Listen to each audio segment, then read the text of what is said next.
সেটা নিয়ে আপনার সার্বিক একটা মতামত দেন, মানে প্রথম একটা কম আনএক্সপেক্টেড মেথামফেটামিনের উপরে এডিক্ট ছিল, ইয়াবার উপরে যারা অ্যাটাকার, আচ্ছা ঠিক আছে, তাদেরকে আমার এটাই লাগছে যে আমার মনে হচ্ছে যে এটাই। আর দ্বিতীয় কথা এই আমাদের না 6-7 মাস ধরে বের হয়ে গেছে ওরা আর কি, 6-7 মাস ধরে ঘরের মধ্যে না এরকম। আর যেরকম সিচুয়েশনের আমার কাছে লাগতেছে যে তারা এডিক্ট ছিল। কিন্তু এটার সাথে আপনি আইসিসের মানে কোনো কানেকশন দেখতে পাচ্ছেন না? না, আইএসআইএস এর কানেকশন তো লাগছে। ফলস ক্লেম করতেছেন? না না না, ফলস না, ক্লেমটা আমার কাছে মনে হচ্ছে সত্যি, কিন্তু আমার দেশের থেকে ওরা গেল কিভাবে, ঠিক আছে, কেন গেল, আমার কাছে ওইটাই লাগতেছে। এটা হতো I guess it's just a beginning বাংলাদেশে, অ্যান্ড এটা আমার যেটা মনে হচ্ছে এটা আরও মানুষকে ইন্সপায়ার করবে এই ধরনের কাজ করতে। গভর্নমেন্টের উচিত হচ্ছে এই ব্যাপারে অনেক ইনিশিয়েটিভ নেওয়া। Totally unexpected because of why যে আমাদের কান্ট্রিতে এরকম একটা জিনিস হবে, এটা মানে এইরকম ইন্টেন্সিটিতে হবে, এটা আসলে আনএক্সপেক্টেড ছিল। বিকজ অফ ওয়াই আইএস বলেন বা জঙ্গি বলেন, এগুলোর যে তৎপরতা এটা তো ওয়ার্ল্ড ওয়াইড অনেক জায়গা থেকে আমরা দেখতেছি, বাট আমাদের দেশে এইভাবে একটা ইনসিডেন্ট, এটা টোটালি একটা ডিসঅ্যাপয়েন্টমেন্টও বলতে পারেন আসলে। আচ্ছা, আপনি I was really upset and shocked about the thing. And যখন আমরা আরও জানলাম যে এটা আসলে আমাদের এজেরই অ্যান্ড ফ্রেশ গ্র্যাজুয়েটরা করেছে and highly educated family background থেকে তারা করেছে, ইট ওয়াজ রিয়েলি আনফর্চুনেট। মানে জিনিসটা হলো মেনলি কি, এখন সবার খুব ভয় আর কি, লাইক আমরা যে কোথাও সেফলি যাবো, সেফলি থাকবো, ওই জিনিসটা সেফটি পাচ্ছি না, মানে কোথাও সেফলি করতেছি না, সব জায়গায় অলওয়েজ ভয় লাগতেছে। লাইক এখানেও যে আসতেছি তো এখানেও রিস্ক লাগতেছে যে এনি টাইম এখানে কিছু একটা হতে পারে। তো জিনিসটা এটাই ভীতি কাজ করতেছে, সিকিউরিটি ইস্যু আসতেছে, অনেক সিকিউরিটি ইস্যু আসতেছে। আপনি কি এটা ভেবেছিলেন যে এরকম ঘটনা বাংলাদেশে ঘটতে পারে? না না, আমরা তো সবসময় বাইরের কান্ট্রিতে অন্য দেখতেছি, আমরা টিভিতে সবসময় টিভিতে দেখতেছি, টিভিতে দেখাটা একটা নরমাল জিনিস, বাট এটা আমাদের সাথে হইতেছে, দ্যাটস আনবিলিভেবল। এটাই কিন্তু আমাদের দেশে যে কিছুদিন ধরে বেশ এরকম এই ধারায় কিলিং হয়ে যাচ্ছে, আনএক্সপেক্টেড। আমাদের কিন্তু অনেক হয়, বাট এটা হস্টেজ অবস্থায় কিন্তু বাংলাদেশে মনে হয় না আগে কখনো হয়েছে। কিন্তু আমাদের যে ব্লগার কিলিং হলো, যাজক, পুরোহিত, ভার্সিটি টিচার মেরে ফেলছিল, সেইটার ধারাবাহিকতায় কি এটা করতে পারে? এটা আই থিঙ্ক সো, এটা অ্যাবসলিউটলি ট্রু। মানে এটা আস্তে আস্তে আসলে রাইজ হইতেছে, মেবি আল্লাহ না করুক সামনে যদি এরকম না হয়, কারণ এটা আস্তে আস্তে ফ্রম মানে স্মল স্কেল কিলিং থেকে কিন্তু আস্তে আস্তে বাড়তে বাড়তে পুরো প্রপার হোস্টেজ অবস্থা চলে যায়। যে হোস্টেজ রাখা এই জিনিসটা তো মানে কখনো এক্সপেক্ট করিনি, এটা টোটালি আনএক্সপেক্টেড যে কীভাবে যে হোস্টেজ রেখে বম্বিং হচ্ছে। ওই যে বটমূলে হলো একবার, আরও অনেক জায়গায় হলো, আইবি রহমান মারা গেল, এই জিনিসগুলো হয়েছে। বাট হস্টেজ রাখা জিনিসটা পুরো টোটালি আনএক্সপেক্টেড, যে আমি হস্টেজ থেকে মানে এটা তো অন্য কান্ট্রিতে আমরা দেখি, বাট বাংলাদেশে কখনো এক্সপেক্ট করিনি আর জিনিসটা। আপনার কি মানে এর পরে কি ঘটতে পারে, মানে এটা কি পলিটিক্যাল কোনো একটা খুব ইন্টারন্যাশনাল হতে পারে, পলিটিক্যাল হতে পারে, আসলে তো ভিতরে ইন্টারনাল কি হচ্ছে আমরা তো আসলে জানি না। মানে ওরা কিভাবে ক্যাপচার মিডিয়া তো বাংলাদেশ পিপলের আইএসআইএস কিভাবে ঢুকে গেল বাংলাদেশে? মানে আমাদের যে আমরা দেখছি মানে হচ্ছে একদম ইয়ং এজে ছেলেমেয়েরা ঢুকে গেল, তো ওদের কিভাবে অ্যাট্রাক্ট করলো ওরা? মতামত বলতে ফার্স্টে এটা হচ্ছে আমাদের দেশের জন্য একটা জাস্ট অ্যালার্মিং, ঠিক আছে, যে কেবল তো জাস্ট শুরু একটা রেস্টুরেন্ট।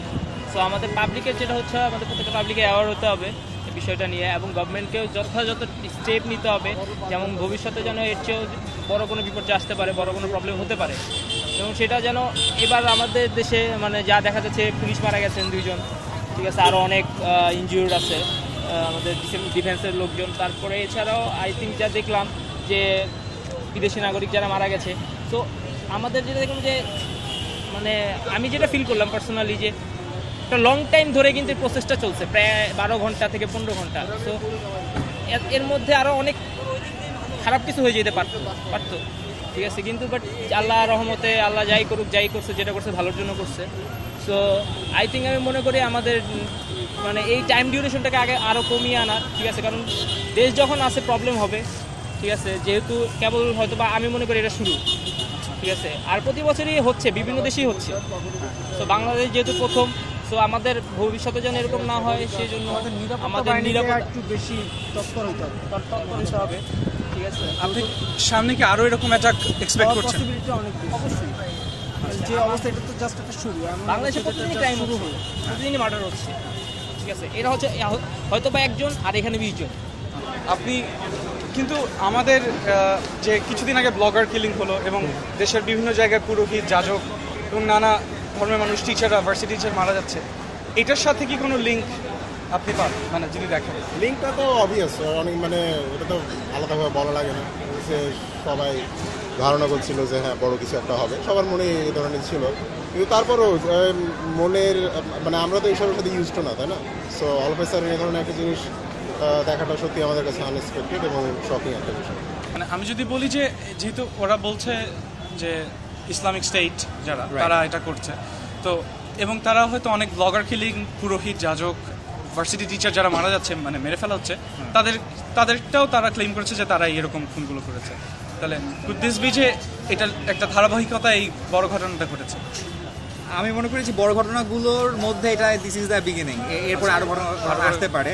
অ্যান্ড এই ঘটনা আইএস যতগুলো সবগুলো যে ক্লেম করেছে, I don't believe that all this thing is correct. সার্বিক মতামত হচ্ছে এটা তো আমাদের দেশে ফার্স্ট হয়েছে, সেহেতু এখানে তো আপনার অনেকে 20 জন মারা গেছে, তারপর তারা কিন্তু অনেক ইউনিভার্সিটির ছাত্র, তার ভিতর তারা 3 জন কিন্তু এক ইউনিভার্সিটি ইংলিশ মিডিয়ামের ছাত্র।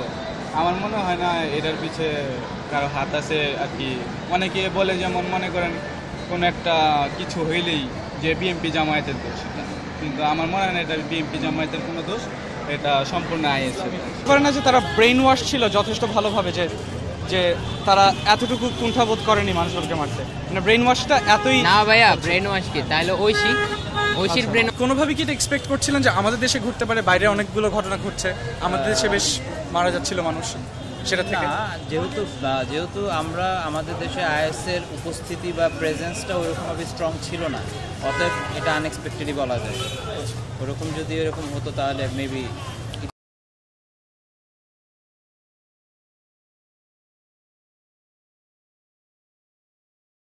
সেটা তো ঠিক আছে, কিন্তু আমাদের ইসলামে তো বলা হয় না যে তোমরা মানুষ মেয়েরা আর কি মানুষ মেরে কিছু একটা করো, তো এটা ঠিক না যে মানুষ মেরে আমরা। আচ্ছা, আর আমাদের দেশ বলে না, আমার মনে হয় না যে কোনো দেশে যে কোনো মুসলিমের ফিলোসফির সাথে তাদের মানে দূরতম কোনো সম্পর্ক নাই। আপনি যদি কনসিডার করে দেখেন যে রমজান মাস রাসূল সাল্লাল্লাহু আলাইহি ওয়াসাল্লামের সময় এই সময়টা যুদ্ধবিরতি হিসেবে কাউন্ট করা হতো। সো এই রমজান মাসে এই ধরনের কার্যকলাপ করা শুধুমাত্র বাংলাদেশে না, আরও অন্যান্য জায়গায়, পৃথিবীর অন্যান্য জায়গায়। আমি জানি না যে আসলে আইসিস করেছে কিনা, বা যদি করে থাকে তাহলে ইট ডাজন্ট মেক সেন্স, এবং এটা কখনোই ইসলামের সাথে দূরতম কোনো সম্পর্ক নেই। আপনারা একটা মানুষ হত্যা করেন, ইসলাম ধর্মটা যেটা এইটার যে ফলো করে, এটার মতো পিসফুল মানে কোথাও নাই। মানে এইটা যদি ফলো করেন, এটা কখনোই ইসলামিক ওয়েতে হতে পারে না, ইটস ইম্পসিবল। কিভাবে ইসলামে মানে একজন আপনাকে মারলে উল্টা তাকে আপনাকে বুঝানো উচিত, কিন্তু ইসলামে আপনি এটাকে জিহাদ বলে, এটা কখনো জিহাদ হয় না। জিহাদ তো হয় নিজের মনের সাথে জিহাদ করতে হয়। আপনি তো জোর করে ইসলাম গ্রহণ করতে পারবেন না, তাই না? যে যা ধর্মে পালন করতে হবে, আপনি দিনের আহ্বান দিতে পারবেন, দিনের দাওয়াত দিতে পারবেন। আপনি তো জোর কেন ভাই, আপনি মুসলমান হন, এখনই হন, এগুলো তো নাই, তাই না? একজনের গলা কাটছেন আল্লাহু আকবার বলে, এগুলি তো কখনোই ইসলাম বলে না আপনাকে, তাই না? হযরত সাল্লাল্লাহু সময় তো দেখাতো যে মানে ইহুদিরা তাকে এত টর্চার করতো, হ্যাঁ, বাট উনি উল্টা তাদেরকে আরো হেল্প করতো, তাদেরকে মানে মারতে ইয়ে করতে না করতো। অবশ্যই এটা কিন্তু এখন কি করতেছে, এইভাবে কি ইসলামের দাওয়াত দেওয়া হয়? উল্টা মানুষের এখন রিয়াকশন ইয়েটা কি আসতেছে যে হ্যাঁ ইসলাম মানে টেররিস্ট। ইসলামের দাওয়াত দেওয়াটা যেমন আজকে আমাকে অনেকেই বলতেছে, অনেক ফ্রেন্ড, অনেক মুরব্বীরা বলতেছে যে কেউ যদি এমন দাওয়াত দিতে আসে শুনো। তার মানে কি আমরা ডিমোটিভেট করতেছি না? এই এতজন যে ইসলামের দাওয়াত দেয়, এর মধ্যে তো কিছু তো ভালো লোক আছে, তা আমরা ওদেরকে ডিমোটিভেট করতেছি। ওরা এক সময় আর ইসলাম হতে we are Muslim and we are not terrorist. Terrorist জিনিসটা সম্পূর্ণ ডিফারেন্ট। ঠিক আছে, আত্মহত্যা মানে ওই হ্যাঁ আত্মঘাতী মানে আত্মহত্যার প্রবণতা কাদের মধ্যে বেশি থাকে? ঠিক আছে, সেটা হচ্ছে মেথামফেটামিন এন্ড ক্যাফিন। ঠিক আছে, ইভেন অফ রিহ্যাবে যে ছিল বলতেছিল যে এখন মাথায় আসছে না কত সাল পর্যন্ত রিহ্যাবের মধ্যে শুধুমাত্র আসতো হচ্ছে কোকেইন, আচ্ছা উইড, টেনসি, but now at this moment everyone goes to this drug for this drug. Okay, কিন্তু তারা একই কথা বলতেছে যে তাদের মধ্যে আত্মহত্যা প্রবণতা বেশি। আচ্ছা, আত্মহত্যা প্রবণতা বেশি। আচ্ছা, তাহলে এক, যারা এই ড্রাগসটা নিতেছে আত্মহত্যা প্রবণতা বেশি। দুই, সাইক হয়ে যেতেছে, তার ডিসিশন নিতে প্রবলেম। ঠিক আছে, তার মানে আমি ব্লেম করতেছি এই জিনিসটাকে। মানে সিঙ্গেল কিলিং যতগুলোই হচ্ছিল, আপনি ভাবেননি যে এটা ফ্রান্স অ্যাটাকের মতো এরকম একটা কিছু এত বড় স্কেলে যে হবে, বা যেই করে থাকুক না কেন, তারা যদি একই ব্যাকগ্রাউন্ড থেকে হয়ে থাকে, তারা যে এতটা সুসংগঠিত হবে সেটা আসলে কেউই ধারণা করবে। আমরা তো আবার কিন্তু মানে আমরা তো দেখতে পেলাম যে এরকম কিছু কিলিং হয়ে আসছে আমাদের দেশে, আরো হ্যাঁ। ব্লগার কিলিং হচ্ছে, পুরোহিত হ্যাঁ। যাজক মারা যাচ্ছে, তো সেটার সাথে কোনো কানেকশন নাই? কানেকশন তো আছে ভাই। না, আমার কাছে যেটা পার্সোনালি মনে হয়েছে সেটা হচ্ছে যে তারা হইতে পারে যে এডিট ছিল, এরকম সাইট ছিল, ঠিক আছে, যার জন্য তারা মূলত দেখেন ভাই বাংলাদেশে কেউই কিন্তু যাবো না টেররিস্টের সাথে এই করতে, লিঙ্ক করতে। তো আমার মনে হচ্ছে যে তারা ওই কারণেই লিঙ্ক করছে। কিন্তু ওয়াজ ইট এক্সপেক্টেড এরকম ঘটনা কি এরকম ভাবছিলেন যে হতে এরকম পারে? ঘটনা আরো ভবিষ্যতে হইতে পারে, কিন্তু ভাই মোস্ট ইম্পর্টেন্টলি প্রথমত আমার দেশ থেকে নির্মূল করা দরকার ড্রাগসটা। কারণ মানুষগুলা সাইক হইতেছে, আমাদের জেনারেশন, আমাদের যে স্টুডেন্টগুলো আছে, মানে আমাদের জেনারেশনগুলো পোলাপাইন হইতেছে সাইক হয়ে ওরা এখন কি করবো নিজেরাই বুঝতেছে না, মানে টেররিস্টের কাছে যাইবো না কই যাইবো। ঠিক আছে, প্রথমত আমার মনে হয় যে ভাই আমার দেশের থেকে এই জিনিসটা সরানো দরকার। মোস্ট ইম্পর্টেন্টলি ড্রাগসটা। কোন ড্রাগসটা ভাইয়া? ইয়াবাটা, ম্যাথামফেটামিন ক্যাফে, যেটা স্টুডেন্টদের সাইক করতেছে। তাহলে ইউ আর ব্লেমিং ইয়াবা for this? For this, yes, mainly আমি ব্লেম করতেছি ইয়াবাটাকে। আচ্ছা, ঠিক আছে, যার জন্য তারা সাইক হয়েছে, সাইক হয়ে তাদের চিন্তা ভাবনা নাই, ঠিক আছে, আর চলে যায়, ঠিক আছে, এই কারণে। আর মূলত আমি ইউটিউবে একটা ভিডিও দেখছিলাম। এমনিতে আপনাদের সিকিউরিটি কি আপনারা থ্রেটেন্ড ফিল করছেন যে এখানে আপনারা এসেছেন, এখানে কিছু? না, আমরা ঢাকা শহরে কোথাও সিকিউর ফিল করছি। আচ্ছা, আর আপনার কি মানে ঢাকার বাইরে যে এই যে অনেকে মারা যাচ্ছে, পুরোহিত যাজক, তারপরে ইউনিভার্সিটি বাংলাদেশে আনছে আই থিঙ্ক। কিন্তু আর আপনি কি এখানে, যেমন আপনি এখানে এসেছেন, তো আপনি কি আপনার সিকিউরিটি নিয়ে অবভিয়াসলি আই এম টেন্স, এবং আমার মা কিছুক্ষণ পর আমাকে ফোন দিচ্ছে, আমার গার্লফ্রেন্ড আমাকে কিছুক্ষণ পর ফোন দিচ্ছে, she is really upset and ব্যাপারটা নিয়ে সবাই টেন্স। তো আপনার ন্যাশনাল সিকিউরিটিতে আপনি হচ্ছে আপাতত? অবভিয়াসলি, এবং আমি শুধু আমার ন্যাশনাল সিকিউরিটি নিয়ে না, আমি বাইরে স্কলারশিপের জন্য অ্যাপ্লাই যে করবো বা বাইরে যাওয়ার জন্য অ্যাপ্লাই করবো, এবং ব্রডার সেন্সে চিন্তা করলে সাপোজ যে ইটালি বলেন, জার্মানি বলেন, ইউরোপের সাথে আমাদের অবশ্যই সিচুয়েশনটা কোলাবোরেশন অবশ্যই খারাপ হবে, এবং অ্যাট দ্য এন্ড মানুষ আমাদের খারাপ জিনিসের জন্য চিনবে। আপনার কি মানে আপনার নিজের সিকিউরিটির ক্ষেত্রে এখন আপনি কিরকম বোধ করছেন, আপনি যে এখানে এসেছেন? বেসিক্যালি এখন যদি ওটাও তো একটা পাবলিক প্লেস ছিল, হ্যাঁ, ওটা একটা পাবলিক গ্যাদারিং ছিল, তো আমাদের এখানকার মতো একটা গ্যাদারিং, তো it could be happen in anywhere. তো আমরা কেউই আসলে সেফ না যদি এরকম ইনসিডেন্টস ঘটতে থাকে বা এরকম ইনসিডেন্টস যদি রিপিটেড হয়।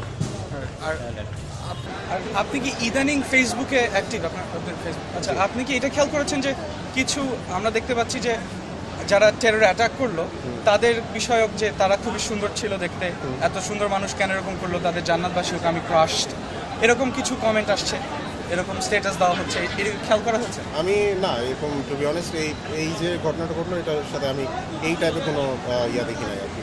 আচ্ছা, বাট দেখলেও আমি পার্সোনালি মনে করি যে যারা একটা মানুষের মানে তার অ্যাক্ট বা ফিলোসফি বা তার সে কোনটাকে ঠিক বলে মনে করে, কোনটাকে ভুল বলে মনে করে, এসবের বাইরেও তাকে দেখে কেমন লাগছে এটার উপর ইমপ্রেসড হয়ে যায়, good for them, good luck.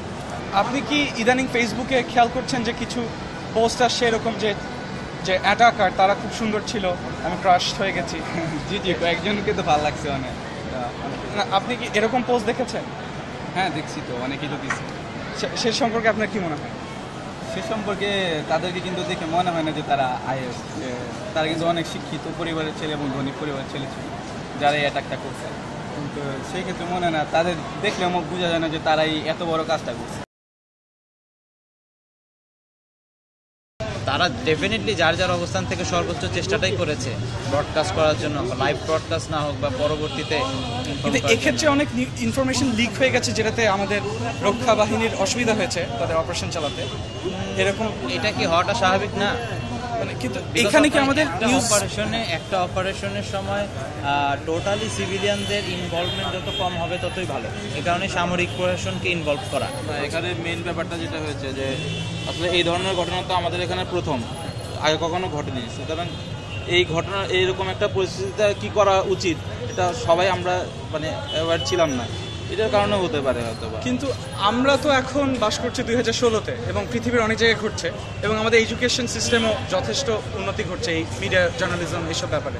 তো এখানে কি তাদের এই জ্ঞানটা পাওয়ার কথা না? কথা, কিন্তু আসলে মানে ইন্টেন্সিটি অফ ইনসিডেন্স অনেক সময় মানুষকে আসলে মানে সঠিক সিদ্ধান্ত নিতে দেয় না, এটাও হতে পারে হয়তো। আমাদের আরও সচেতন হতে হবে, এটাই আসলে আমাদের করণীয়। শুধু গভর্নমেন্ট না, সবাইকে আমাদের সচেতন হতে হবে এবং সঠিক ইনফরমেশন আসলে বা যে কোনো জিনিস সম্পর্কে সঠিক ধারণা, সঠিক জ্ঞান আমাদের আসলে পোষণ করার সময় এসে গেছে, এবং এটা শুধু আমরা জ্ঞানী হলে হবে না, সবাইকে জানাতে হবে আসলে মূল ফ্যাক্টগুলো কি। হয়তো অনেকেই জানে না আসলে মানে সত্যটা কি, সত্যটাও জানতে হবে। আসলে সব কিছুই আমাদের আসলে ভাষা থাকলে চলবে না, আমরা আসলে খুব ভালোভাবে আমাদের জানতে হবে যে কোনো জিনিস, এবং সবাইকে এটা জানাতে হবে। আপনি কি ওই দিন নিউজ চ্যানেল ফলো করছিলেন? আপনার কি মনে হয় যে আমাদের দেশের নিউজ চ্যানেলগুলো, আমাদের যে মিডিয়া জার্নালিজম, তারা কিভাবে এটাকে সাপোর্ট করলো, মানে আসলে কাদেরকে সাহায্য করলো মেইনলি, মানে তাদের যে দেখেন প্রতিটা দেশে এবং প্রতিটা কালচারে প্রতিটা জবেরই একটা নিজস্ব কালচার থাকে। আমাদের দেশের রেস্টুরেন্টে এক রকমের খাবার পরিবেশন করা হয়, আমাদের দেশে চাইনিজ ফুড একরকম, চায়নাতে চাইনিজ ফুড আলাদা রকম। এটাই আমাদের দেশের স্টাইল, এটাই আমাদের দেশের যে নিউজে যে প্রেজেন্ট করার যে বিষয়টা, এটাই স্টাইল, যে তারা কিছুটা আরবিট্রারিভাবে করে এবং কিছুটা মানে যে কোনোভাবেই হোক যত তথ্য পারা যায় নিয়ে জিনিসটাকে একটা শকিং কিছু একটা তৈরি করার চেষ্টা করে। এতে যার ব্যাপারে নিউজ করছে বা যে জিনিসের বিষয়ে নিউজ করছে সেটার প্রতি তারা মানে ফেয়ার থাকছে কিনা বা তাদের পজিটিভ কিছু হচ্ছে কি নেগেটিভ কিছু হচ্ছে কিনা, এই এথিক্যাল জাজমেন্টটা আমার মনে হয় না যে সবাই করতে পারে। এটা নিয়ে আমাদের হচ্ছে কি মানে শুধু আইএস না, ঠিক আছে, শুধু এখানে আই থিঙ্ক এখানে শুধু আইএস না, কারণ সন্ত্রাস যে কেউ হইতে পারে, ঠিক আছে। মানে আইএস দেখেই যে শুধু বাংলাদেশে আইএসই করতে পারে কোনো অকারেন্স তা না, যে কেউ করতে পারে, ঠিক আছে। অথবা নতুন নাম দিয়ে করতে পারে, নামের ব্যানারটা করে আইএস ইউজ করলে, ঠিক আছে, দ্যাট মিনস তারা আইএস হয়ে যাবে এমন কিছু না। সো আমাদের যারা করতেছে সাধারণ মানুষই করতেছে, ঠিক আছে, হয়তোবা তাদের পিছনে অনেক শক্তিশালী কোনো সোর্স কাজ করে। সো আই থিঙ্ক মনে করি যে আমাদের গভর্নমেন্টকে আর ওইটার বিষয়ে অনেক বেশি অ্যাওয়ার হইতে হবে, আমাদের যারা আইন শৃঙ্খলা বাহিনী আছে তাদের অনেক বেশি মানে সচেতন হইতে হবে, তাদের টেকনোলজিক্যালি অনেক বেশি আপগ্রেড হইতে হবে, ঠিক আছে। কারণ মানে অনেকটা সময় আজকে গতকালকের অপারেশন দেখে যে মনে হলো অনেকটা সময় তারা নষ্ট করে ফেলছে, কিন্তু বাট চেষ্টা করছে তারা, এটা ফার্স্ট টাইম যেহেতু, সো এখান থেকে শিক্ষা নিতে হবে। সো এটাই আর কিছুই না, মানে পাবলিকের সেফটিটাই হচ্ছে মেইন জিনিস। তো গভর্নমেন্ট এবং আইন শৃঙ্খলা বাহিনী দুজন একসাথে কাজ করতে হবে এটার ব্যাপারে।